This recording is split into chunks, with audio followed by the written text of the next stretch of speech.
Salut les amis de eSport TV, merci encore de la confiance renouvelée gars, merci de louer des likes, merci de louer des abonnés, merci également de baisser des commentaires, un plaisir renouvelé, chaque fois de partager gain information yi mbokki sénégalais fépp foo leen mënti nekk 14 régions du Sénégal àdduna wërngal këpp ñi ngi leen di jaajëfal ñu nekk également ci lalu hôpital yi ci kër yi tëdd feebar yàlla na suñu borom fëgg seen bopp ngeen wër ak jàmm ñu nekk ci kaso yi ngeen génn fa tegwaat ci yoonu dëgg dellu également ci jàmm ak seen i njaboot ñi nga xam ne également dañoo dëddu àdduna suñu borom xare leen àjjana firdawsi te yéexee ñu gars yi on avance ensemble dans la magie de eSport TV di fàttaliku également ndaw yi nga xam ne ñàkk nañ seen bakkan ci hôpital Mame Abdou Aziz Sy Dabakh ak képp ku gaari génn àdduna actualité bi gars yi mooy lii Sadio Mané tout proche du Bayern de Munich loolu nag la ñuy waxtaanee ak également lan lay junju lan lañ ci toll wax leen aussi sources yi ak preuves yi nga xam ne ñoom ñoo daal di wax ne Sadio Mané il se rapproche du Bayern de Munich comme nu ko defee lan lay def lan la fa war a def yan transaction la ñu teg ak également lan la Bayern bëgg a doxee pour Sadio Mané daal di fay ñëw mais avant ki nga xam ne également mooy Sadio Magnifique Mané la ñuy wax moom nag adressé na félicitation ak ki nga xam ne nag moom mooy donc kii di Iliman Ndiaye mu ne ko you are more than welcome mu ne ko tu es plus que la bienvenue d'accord Iliman Ndiaye chez avec l'équipe nationale du Sénégal loolu la ko daal di wax ki nga xam ne mooy kii di Sadio Mané mais aussi ki nga xam ne nag ngeen di gis ne di Zlatan Ibrahimovic wax naa leen gars yi Zlatan Ibrahimovic mi nga xam ne day toog 7 à 8 mois d'indisponibilité ki nga xam ne nag mooy Paolo Maldini daa du nañ addu ci ki nga xam ne mooy situation kii di Zlatan Ibrahimovic nga xam ne gars yi wax naa leen 1 mois moo ko des contrat bi jeex du côté du Milan kii nag di Maldini nee na dégg naa entourage u Zlatan ne Zlatan fas yéene gut bàyyi football donc waxtaan ak moom ngir daal di prolonger du côté de Milan AC du nekk loo xam ne lu jafere donc jàppale ne selon li Paolo Maldini wax bu fekkee ne Zlatan d'accord na ci contour bi nga xam ne lañu koy proposé moom day wéyaat di desaat li nga xam ne mooy Milan AC gars yi nag lii mooy Premier League équipe yi nga xam ne ñoom ñoo jël ren championnat bi ak classement yi fu ñu mën toll ku nekk ñaata ngay laal nga xam ne mooy Manchester City nag 161,3 millions de livres sterling la war a laal kii di Liverpool laal 159,8 millions de livres sterling 152,1 millions de livres sterling pour Tottenham mooy 3 premiers yi également donc Paris Saint-Germain aussi côté pelouse maanaam côté terrain Paris Saint-Germain moo jël pelouse bi gën a baax du côté de la Ligue 1 française topp ci également équipe bi di Montpellier Marseille ak 3 Stade Brestois également topp ci ak AS Monaco dañuy dellu si un peu ci li nga xam ne nag mooy côté financier bi également parce que loolu la ñuy wax ak Invest Corp waxoon naa ne ko ñoom ñoo bëggoon jënd Milan AC ñoom nag génn nañ ci ba set wecc parce que nee nañ li ñu bëggoon ak li ñu proposé ak li ñu waxtaanoon dañu ne ba si biir gis ne am na ay lënt-lëntu ci am moo tax ñoom ñu fas yéene arrêté loolu donc li nga xam mooy seen directeur général moom moo ko daal di wax également Italie ba léegi ki nga xam ne nag moom mooy donc ki ngeen di gis nii donc Anguissa moom Fulham da koo mujjee jaay définitivement du côté de Napoli mais aussi Marseille da ci am pourcentage ndax Marseille moo ko jaayoon Fulham donc dafa am loo xam ne ci contrat bi dañoo xam ne bu ñu ko jaayeetee moom Marseille da ci am lu mu ci laal du côté du Paris Saint-Germain ki nga xam ne mooy Xavi Simons gars yi dellu si nañ ci contour lu tax booy bi daal di prolonger parce que tey Paris Saint-Germain daf ko assuré ne dina gën a am temps de jeu ci seen équipe bi déwoon mais en même temps am na club yu bëri yoo xam ne ñu ngi toppoon kii di Xavi Simons mais moom dafa mës a leer objectif ba mooy toog ci Paris Saint-Germain jouer fa prouver fa ba daf di fay am place de titulaire dans l'avenir ki nga xam ne également Moussa Diaby moom jaar na également du côté du Paris Saint-Germain actuellement nag moom moo lëmbee Angleterre Arsenal mi ngi ci ginnaawam Newcastle mi ngi ci ginnaawam am na également équipe yu nekk Allemagne yoo xam ñi ngi koy suivre la pépite donc du Paris Saint-Germain mu ne moom ba mu nekkee xale rêve moo nekkoon jouer Real de Madrid mais aujourd'hui nag peut-être que les données ont changé du côté du Paris Saint-Germain ba tey ki nga xam ne mooy nag moom kii di donc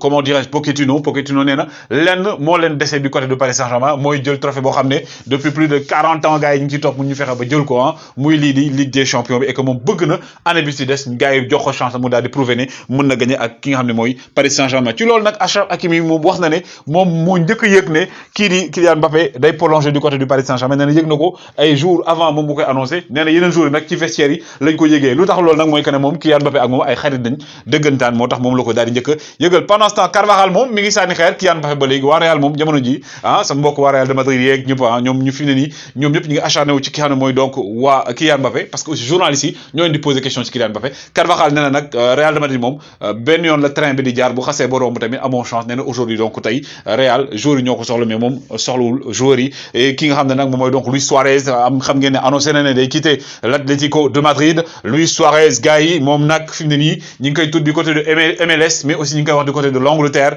mën na fa dellu ba xam ne club yoo xam ne ñi ngi ci ginnaawam et du côté de la France aussi ñu ngi doon wax du côté un moment du côté de Paris Saint-Germain mais loolu c'était juste exotique Jules Koundé moom nag waa Chelsea ñi ngi insister même bu fekkee ne waa Séville dañoo jaay donc seen défenseurs yi ñu ngi commencé jaay seen défenseurs yi bokk dañoo bëgg quand même conserver Jules Koundé mi ne moom day dem absolument donc Chelsea fi ne ni ils sont prêts à mettre waxoon naa leen ko 60 millions sur la table et que Thomas Tuchel mooy inciter pour mu daal di fay ñëw Lucas Paqueta nag moom dafa mel ne mettre na fin aux rumeurs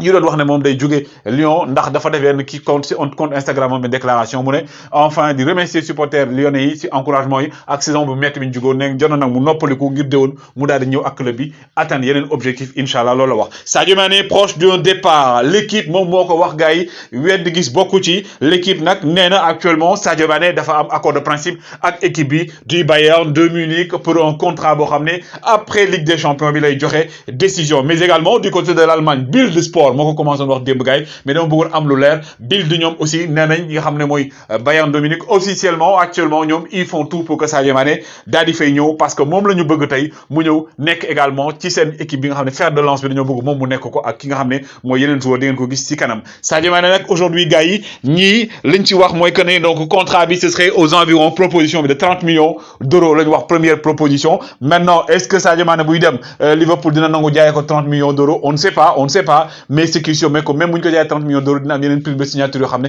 Sadio Mané dina ko ci mën a am Sadio Mané fii Mané gars yi mën ngeen commencer di rêver peut-être mu porter la tunique donc du Bayern de Munich parce que ñaar ñi ngeen gis ni di Oliver Kahn ak Salihamidzic ñoom ils n'ont plus de doute selon Bild et selon l'équipe que ne ñoom tey joueur bi nga xam ne moom la ñu soxla muy Sadio Mané fii Mané parce que mooy profil de joueur boo xam ne tey dañ ko soxla ci équipe la koo xam ne déjà dafa am mental dafa yor mental allemand yi du bàyyi physiquement il est bon et que à la dernière minute mën na la dugalal ki nga xam ne mooy Nagelsmann d'accord na si ne parce que aujourd'hui ñun dañoo soxla joueur yoo xam ne au-delà de Lewandowski ñoom it match décisif yi dañuy dugal et que tey Sadio Mané gis nañu comportement ak hygiène bi mu am ak machallah on touche du bois lim dul blessé lu bëri nekk na joueur boo xam ne moom la ñu soxla ci équipe parce que Serge Gnabry gars yi day dem presque à 90% parce que Serge Gnabry ba léegi déggowul ak ñi nga xam ne mooy Bayern de Munich par rapport ak li ñu koy proposé comme contrat et que moom dafay dem ñi nga naan jamono ji nag kii di Alaba mi ngi koy jëw proposé Real de Madrid pour mu dem fa du côté de l'Angleterre Tottenham mi ngi ci ginnaaw également on parle aussi de Arsenal moom mi nga xam ne jaar na Arsenal mais attention parce que Sadio Mané n'a pas donné sa décision et également ki nga xam ne mooy Jürgen Klopp nee na ba léegi moo amul soo bu ñëw ne ko dafa bëgg a dem Jürgen Klopp mi nga xam dafa bëgg a conserver Sadio Mané par rapport à son équipe de l'année prochaine parce que nee na équipe bi buy changer yéen rek la ci yokk mais que ne quand même il a besoin de ces grands joueurs et pendant ce temps ki nga xam ne mooy nag Mohamed Salah annoncé ne moom day desaat Liverpool année prochaine parce que moom contrat am 2023 bi lay jeex balaa muy wax prolongation est-ce que tamit bëggut a jeexal loolu pour après xool yeneen options yi mais du côté de Sadio Mané également Liverpool après la Ligue des Champions ñoom it dañoo jël décision gars yi waxtaan ak Sadio Mané ak agent am toog ci table mettre comme on le dit les points sur les i jouer carte sur table pour xool na Sadio Mané ndax day dem comme loxo bi day dem ne leen bojo seen bàyyi dem na ne ñeneen bojo seen bàyyi ñëw na on ne sait pas mais Sadio Mané fi Mané sera attendu nekk aujourd'hui c'est l'attraction gannaaw bi gars yi nag rey affaire Mbappé Sadio Mané instant yi la ñëpp di xool et que Nagelsmann tey li mu bëgg mooy créer le duo Sadio Mané ak ki nga xam ne Robert Lewandowski parce que le Bayern ne compte pas laisser partir Lewandowski c'est la saison à venir parce que Lewandowski dese na ko benn année contrat ñoom nag dañoo espérer def liñ def ni Mbappé ni ko Paris Saint-Germain defoon ak Mbappé mu toog déwoon ñu proposer ko contrat par rapport li muy def parce que ñoom dañoo bëgg duo bi amoon diggante Lewandowski ak Serge Gnabry ñu def duo bu gën a baax diggante ki nga xam ne mooy Sadio Mané ak kii également di Robert Lewandowski. Et pour Salihamidzic ñoom c'est clair toujours ne passe pas au-dessus de l'institution et aujourd'hui tey Salihamidzic moom il a tout fait gis ngeen ko rendez-vous bu mu amoon ki nga xam ne nag moom mooy entraîneur plutôt manager u Sadio Mané di Benzemer ñu daje nag ci benn boîte restaurant ñoom waxtaan ci ñu gars yi démentir et tout Bild continuer di insister fi mu ne nii nag l'équipe moo ci ñëw nee na Sadio Mané il aurait clairement des envies de départ et que accord de principe jox na ko ñi nga xam ne nag moom mooy Bayern de Munich comme on dit on donne notre langue au chat ñun inventé wuñu leen on vous montre les preuves vous l'avez lu l'équipe a titré sur ça Bild également defar nañ sax seen 11 boo xam ne jàpp nañ ne 11 bi déwoon moo nar a nekk 11 ñii di li plutôt Bayern de Munich avec quelques changements yoo xam ne war na amaat gis ngeen ñu jël Lewandowski Mané Müller Coman def leen ci kanam Goretzka Kimmich milieu de terrain Davis Hernandez Upamecano Mazraoui en attendant ki nga xam ne Gravenberch ñëw Gravenberch bu ñëwee est-ce que Goretzka wala Kimmich kan mooy dem ban on ne sait pas